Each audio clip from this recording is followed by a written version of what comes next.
Greetings. It's so good to have you here again, a place where self-care becomes a pleasure. Tell me, have you caught yourself thinking lately that your body seems to be sending you some subtle signals? Perhaps your favorite cup suddenly feels a bit heavier, or fastening tiny buttons on a blouse has turned into a small challenge. We often write this off as just age, but in reality, these could be those very 8 little things, quiet precursors that our wise body uses to warn us about possible future weakness, about the risk of losing stability long before something truly unpleasant happens, like a fall. Why does this happen? Over time, our muscle fibers, like good old threads, can thin out and lose their former elasticity, and the neural pathways along which commands travel from the brain to the muscles become less well-trodden. And this is where some of our seemingly innocent habits start to work against us. For example, if we increasingly prefer the elevator to the stairs, even when we only need to go up 1 floor, we unwittingly lull our muscles. They relax and lose tone, like a musical instrument forgotten in a corner that ceases to sound. Or when we sit motionless for hours with a book or in front of a screen, even with the most interesting film, our flexibility quietly slips away, like water evaporating under the sun, leaving stiffness behind. But I'm here to tell you, it's not all so dire. Today we'll explore these signals together, and I'll share simple, accessible tips for everyone. I promise that by listening to them, you'll feel lightness return to your movements, confidence in every step, and joy in simple daily activities.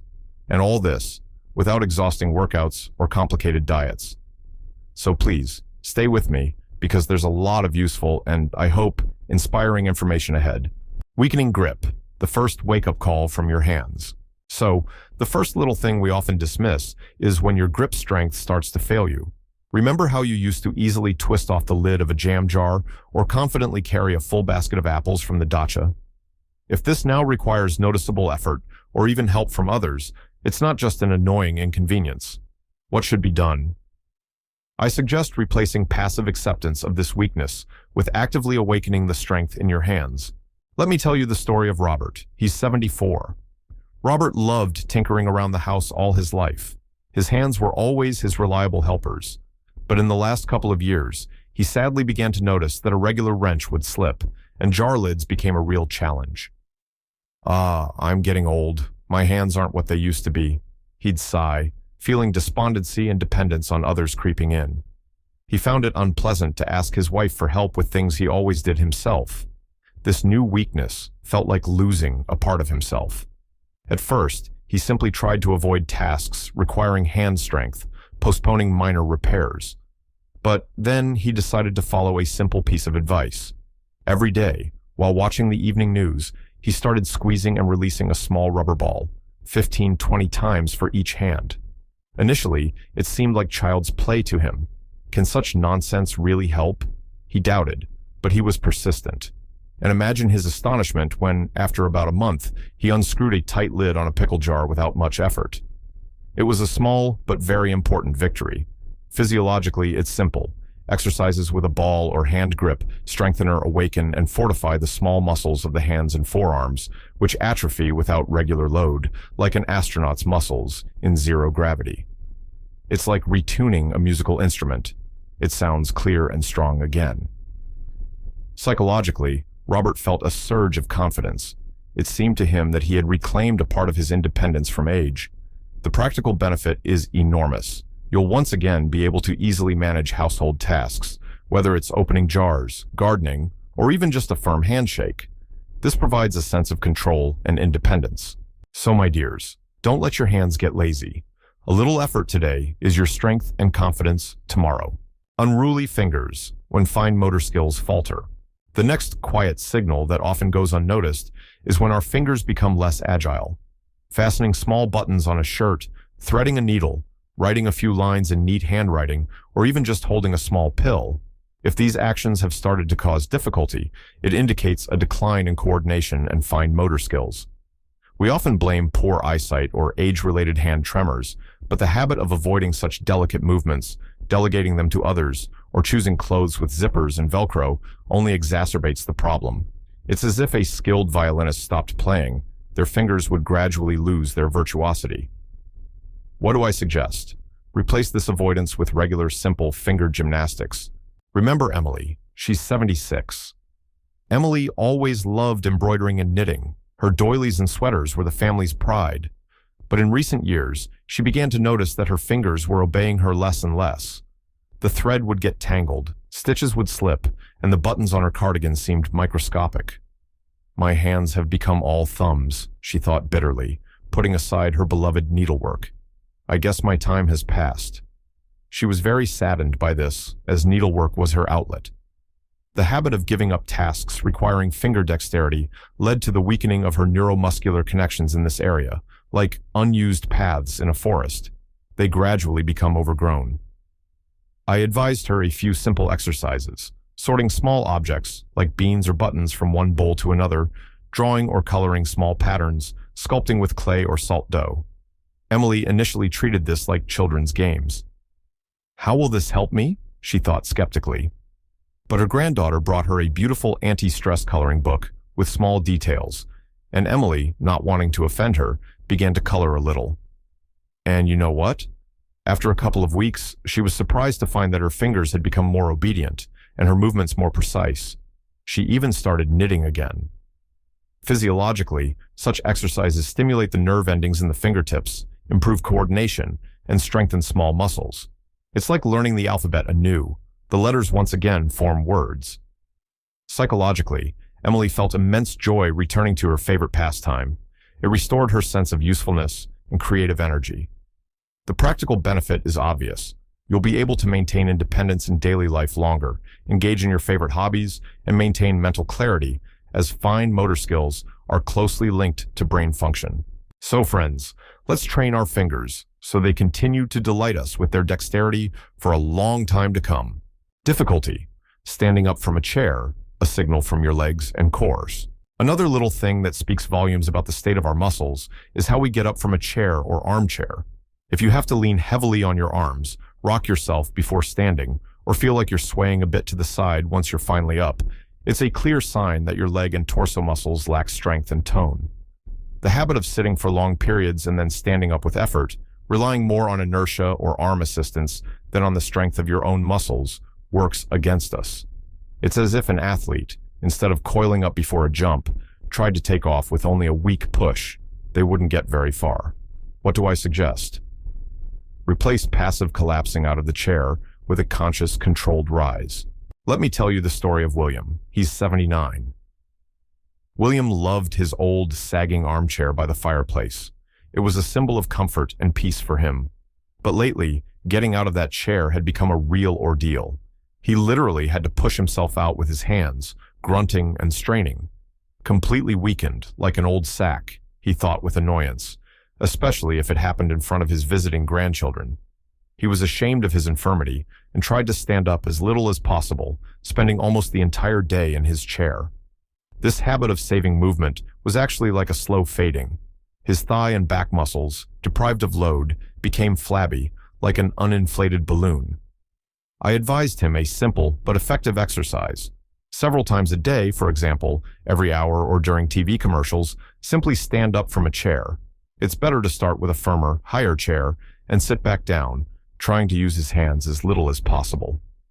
At first, it was very difficult. William felt his legs tremble. He thought he was about to fall. He even got a little angry. Easy for you to say when you're young. But his wife gently supported him. And imagine his surprise when, after about 3 weeks, he caught himself standing up from his difficult armchair almost easily, without the usual ritual of pushing off. His legs, which he had considered wooden, suddenly filled with strength, like young saplings. Physiologically, regular rises train the quadriceps, front thigh muscles, gluteal muscles, and core muscles, which are our power center. It's like restringing a bow. It's ready to shoot again. Psychologically, William felt much more confident and younger. His mood improved, and he felt a lightness in his body. He started going out into the yard more often to sit on the bench, knowing he could easily get up. The practical benefit is enormous. It's fall prevention. It's the ability to stay mobile and independent longer. Remember, every conscious movement you make when standing up is an investment in your strength and independence. Let's stand up with dignity and ease. Slowing pace and shortness of breath when walks become a burden. Have you noticed that your usual walk to the store or park has started to take longer? Or that you increasingly find yourself short of breath even after a little exertion, like climbing one flight of stairs? This is another important signal that shouldn't be ignored. Our habit of increasingly using transport even for short distances, choosing the shortest and easiest route, or giving up walks altogether under the pretext of bad weather or fatigue, gradually reduces our endurance. It's like a stream that used to run fast and merrily, but then it was dammed, and it turned into a stagnant swamp. Life in it fades. I suggest replacing this tendency towards a sedentary lifestyle with regular, albeit not long, walks at a pace that is pleasant for you. Meet Mary. She's 71. Mary always loved walking in the park near her home. It was her little daily pleasure. But lately, she began to notice that even her usual route was becoming difficult. Her legs would get heavy, and her breathing would become labored. "Old age is no joy," she'd sigh, sitting down on a bench halfway through. I used to do 2 laps here. She started going out less and less, fearing this unpleasant shortness of breath and fatigue. This habit, dictated by a false sense of being gentle with herself, was actually weakening her cardiovascular system and leg muscles, like an old car that is rarely started. It begins to rust and run poorly. On my advice, Mary started very small, 10 minutes of walking at the slowest pace, but every day, in any weather. She tried to breathe evenly, to straighten her shoulders.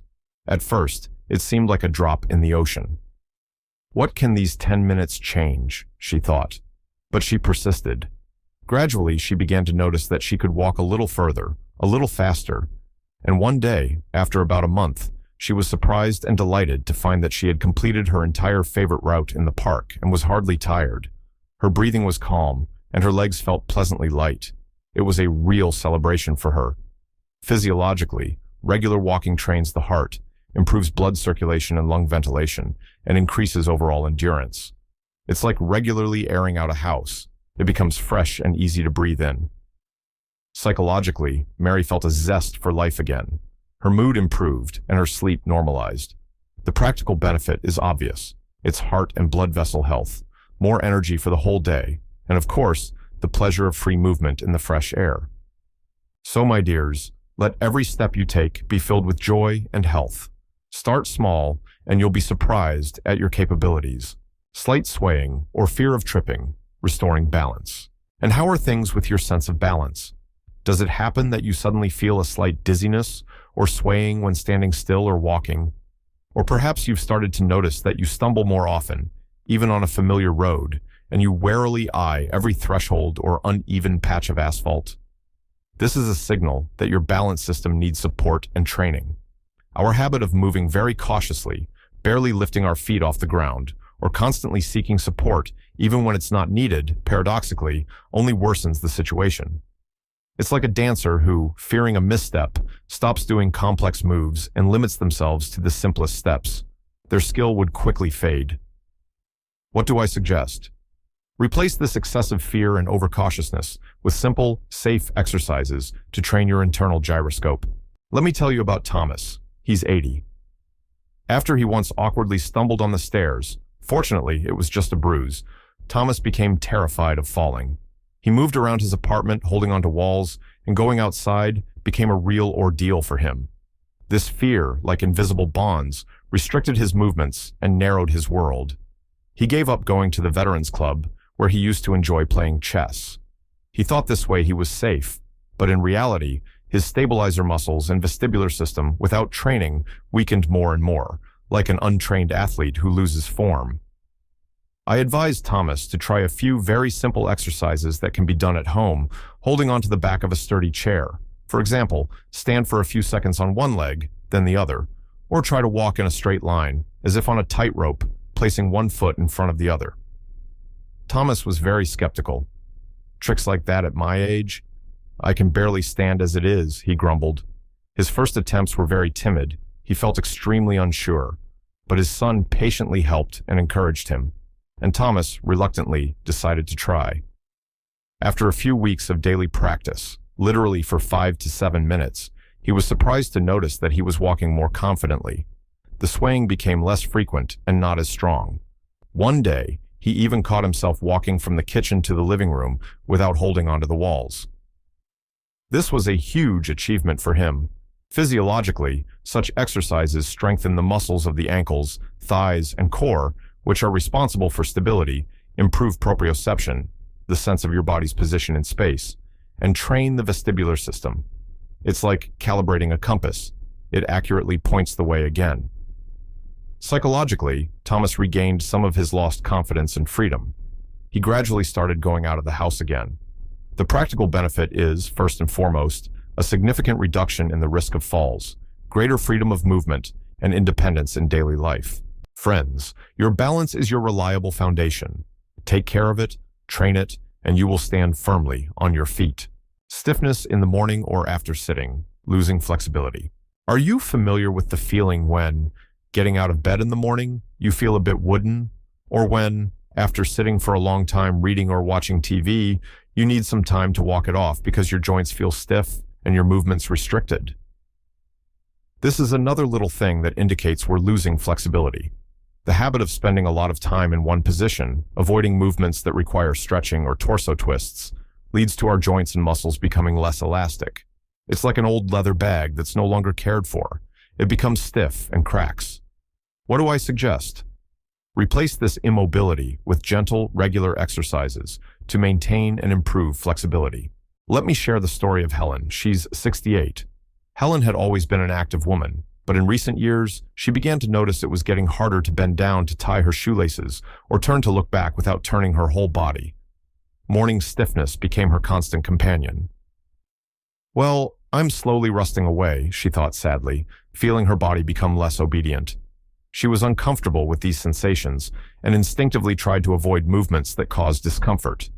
This habit of, as she thought, sparing herself was actually working against her.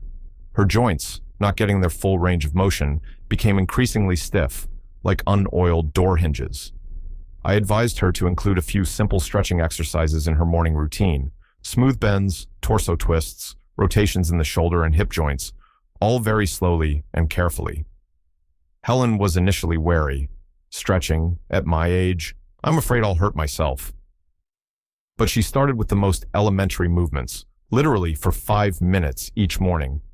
And imagine her surprise when, after a couple of weeks, she noticed that her morning stiffness had significantly decreased. It became easier for her to bend over, and her movements became freer. Physiologically, regular stretching improves the elasticity of muscles and ligaments, increases joint mobility, and improves blood circulation in the tissues around the joints. It's like regularly oiling and working a mechanism. It operates smoothly and without creaking. Psychologically, Helen felt younger and lighter. Her mood improved because her body was obedient again. The practical benefit is freedom of movement, reduced joint pain, improved posture, and an overall sense of comfort in the body. Remember, flexibility is the youth of your body. Give it a few minutes of stretching every day, and it will reward you with ease. Have bags gotten heavier? When overall strength needs attention. And have you noticed that familiar household loads have started to seem more significant? For example, a grocery bag from the store that you used to carry with one hand now requires the effort of both, or it's become harder for you to lift a watering can for your flowers, not to mention picking up a playful grandchild. This isn't just momentary weakness. It could be a sign of declining overall muscle strength, not just in your arms, but also your back and shoulder girdle. Our habit of delegating any physical work, avoiding even small efforts, thinking that strength needs to be conserved, gradually leads to muscles, like untrained athletes, losing their power. It's as if a strong oak tree stopped resisting the wind and storms. Its trunk and branches would eventually weaken. What do I suggest? Replace this passive conservation of strength with its reasonable and dosed use, with manageable exercises to maintain overall tone. Meet Arthur. He's 72. Arthur always considered himself a fairly strong man. In his youth, he wasn't afraid of physical labor, but in recent years, he sadly began to notice that even moving a small table in the room had become a problem for him. "My strength isn't what it used to be," he'd say to his wife with a sigh, feeling his former confidence slip away. He tried not to take on heavy household chores, leaving them to his son or hiring help. This habit, dictated by the desire to avoid overexertion, was actually leading to his muscles, deprived of stimulus, becoming like an old, stretched rubber band, seemingly intact, but with no elasticity. I advised him to start with very simple things. For example, instead of asking his wife to bring him a book from the top shelf, to get up and get it himself, or, when coming from the store, to carry bags alternately in each hand, providing an even load.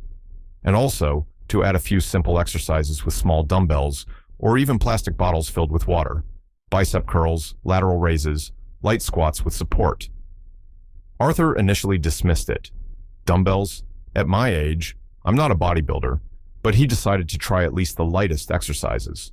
And imagine his surprise when, after a month or a month and a half, he felt that familiar household tasks were becoming easier for him. He was able to move an armchair himself when they were rearranging furniture, and even helped his wife carry a heavy bag. He felt a pleasant, long-forgotten tension in his muscles, a sense of his own strength. Physiologically, such exercises, even with light weights, help maintain muscle mass, which tends to decrease with age. This is called sarcopenia, strengthen bones, and improve metabolism. It's like regularly inflating car tires. It drives confidently and safely. Psychologically, Arthur once again felt like the master of his body and his life. This restored his spirits and desire to be active. The practical benefit is the ability to remain independent longer, cope with daily tasks, feel confident, and not be afraid of household loads. Remember, strength isn't just about muscles. It's about your independence, your ability to enjoy life and help loved ones. Support it with reasonable efforts every day. Constant fatigue and lack of energy, igniting your inner fire. And finally, the eighth little thing, which, in essence, can be the result of all the previous ones or their companion, is a chronic feeling of fatigue. When you wake up in the morning already without energy, when you constantly feel sleepy during the day, and by evening there's no energy left even for your favorite hobby. It feels like your internal battery is constantly at zero. The habit of succumbing to this apathy, spending more and more time in passive rest, and seeking an instant but short-lived boost of energy in a cup of strong coffee or a sweet pastry, unfortunately, only worsens the situation. It's like trying to disperse fog with a fan. It will momentarily clear, but then thicken again. What do I suggest? Replace this passivity and dependence on stimulants with gentle but regular physical activity that truly recharges the batteries, and pay attention to your daily routine and nutrition. I want to tell you the story of Barbara. She's 70. Barbara constantly complained to her friends that she had absolutely no energy. "I'm like a squeezed lemon," she'd say. "I wake up tired, and after lunch, I can basically only lie down." Any housework seemed like a feat to her. Her days were mostly spent in an armchair in front of the TV, with an invariable cup of tea and a plate of cookies to lift her spirits. She was convinced it was just age-related and had resigned herself to this state. This habit of conserving energy, as it seemed to her, was actually draining her of her last vital juices. Like a plant that is no longer watered, it wilts. One day, her neighbor, a very energetic lady, persuaded Barbara to go with her to Qigong wellness classes in the local park. Barbara refused for a long time. "Qigong? I can barely walk as it is. I'll just hold everyone back there." But her neighbor was very persistent. The first few classes were incredibly difficult for Barbara. She felt clumsy, the movements seemed too complicated, and after classes, she would collapse from exhaustion. "This is definitely not for me," she thought each time. "I'm only making it worse for myself." But she continued to go, more out of politeness to her neighbor, and after about a month, she suddenly caught herself thinking that after class, she felt not exhaustion, but a pleasant lightness and a surge of energy. Daytime sleepiness gradually began to recede, and in the evening, she had enough energy not only to watch TV, but also to read or even call her grandchildren. It was a real discovery for her. Physiologically, even very gentle but regular and conscious physical activity, like Qigong, yoga for seniors, or simply rhythmic walking, improves blood circulation, saturates tissues with oxygen, normalizes the nervous system, and stimulates the production of endorphins, our natural hormones of joy and energy. It's like clearing a clogged spring. Fresh, living water begins to flow from it again. Psychologically, Barbara felt that life was regaining its colors. Her mood improved, she became more active and sociable. The practical benefit is a significant increase in vital energy levels, improved sleep quality, increased stress resistance, and overall well-being. Friends, don't be afraid to take the first step towards movement, even if it seems you have no energy at all. Often, it is in movement that the very source of energy you are looking for is hidden. Ignite your inner fire. So there you have it, my dear friends. We've discussed these 8, at first glance, little things that can tell us a lot about our condition, and, most importantly, simple and accessible ways to regain strength, flexibility, and confidence. You have lived a long, rich life, and your experience, your wisdom, it's a real treasure. You know yourself, your body, like no one else. Please remember that self-care at any age is not a heavy burden or a fight against relentless time.